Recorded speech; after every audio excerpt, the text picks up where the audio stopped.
You know, I'm kind of a stray dog when it comes to this sort of thing. Architecture is covered in art books, but being a functional form, you know, it's also kind of overlooked in the art museum. Previously on the season, we were backstage for the historic 90th season for Amarillo Little Theater, charting its highs and its lows.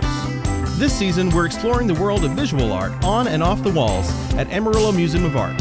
Join us as we learn more about the most public and most overlooked form of art in episode 1 of the season, AMoA.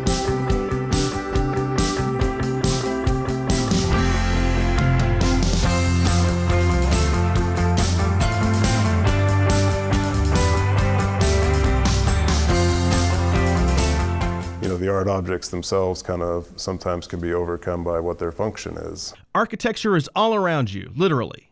It's the building block for the structures you work or live in. But how many people think of it as art? That's the underlying purpose to Amarillo Museum of Art's new Biennial 600 exhibition, which closes October 1st. The biennial is based on this idea of a 600-mile radius of Amarillo in order to participate. Yeah, we had covered a lot of materials. The biennial's always been based on either particular material or medium. Previous exhibitions have covered drawing, glass, and most recently, sculpture. But architecture took the museum to uncharted territory. Yeah, I knew it would be diverse and more of an exhibition of ideas as opposed to objects, like say paintings or sculpture. Well, I think, you know, when you look at an object, you are kind of brought to that in terms of looking at a painting or sculpture. You bring your own sensibility and your own experience to what that might mean. And so when you look at architecture and you look at this exhibition, you kind of get that same sense, but then the architects have drawn out what this is that you're looking at. And so the idea is kind of presented both to you as the viewer, but also being architecture and being very kind of functional in its in what they are doing with their buildings, because ultimately they're occupied space and they're interjections on the landscape, and architects think a lot about that. Architecture is covered in art books, but being a functional form, you know, it's also kind of overlooked in the art museum sense, because, you know, these are habitable. Ultimately, they're building for they're working off an idea, but they're building a practical structure. And so, yeah, you know, the art objects themselves kind of sometimes can be overcome by what their function is. But it struck a chord with artists and architects alike. So we had almost 500 applicants to the exhibition, which is a huge number. It's the largest number of people and objects that we've had to jury. Making the selections was acclaimed Oklahoma City architect Rand Elliott, who wasn't sure he was the right fit. I actually tried to talk him out of it because I said, you know, I'm kind of a stray dog when it comes to this sort of thing, and I'm not, you know, a famous person that you would expect to get. He said, no, that's exactly why I called you, is because I wanted sort of an opinion from the edge. Mm-hmm. I polled a group of architects and artists, and so yeah, his name just seemed to rise to the top of these conversations, and I think he did an incredible job. The resulting show mixes sculpture, photography, drawing, and computer renderings. Seeing such an amazing variety of interpretations of what that can be.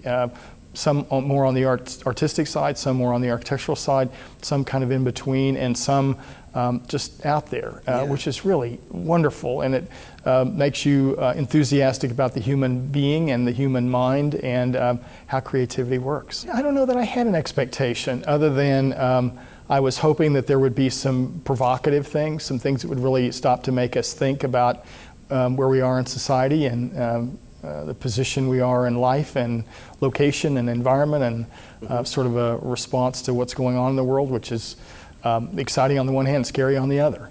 And so I think we see all of that. We see real optimism and beauty. I felt like that I saw people struggling with trying to use their emotions and put them on paper. And I think that's a very powerful and humanly thing, to be able to do that. A lot of these ideas are projects that, say, people have not had, you know, not been able to build, you know, or their ideas on architecture, on living space, or on commercial space, or land use, ideas that are not readily available or funded. And so a lot of things that are still in the idea stage. You know, the architects have worked them out, and there's details and there's ideas and overarching themes of what the project would be, but it's all, you know, it's all kind of hypothetical. You know, the mundane things like electrical transmission poles, you know, just a simple redesign or a tweak on that could make those very interesting.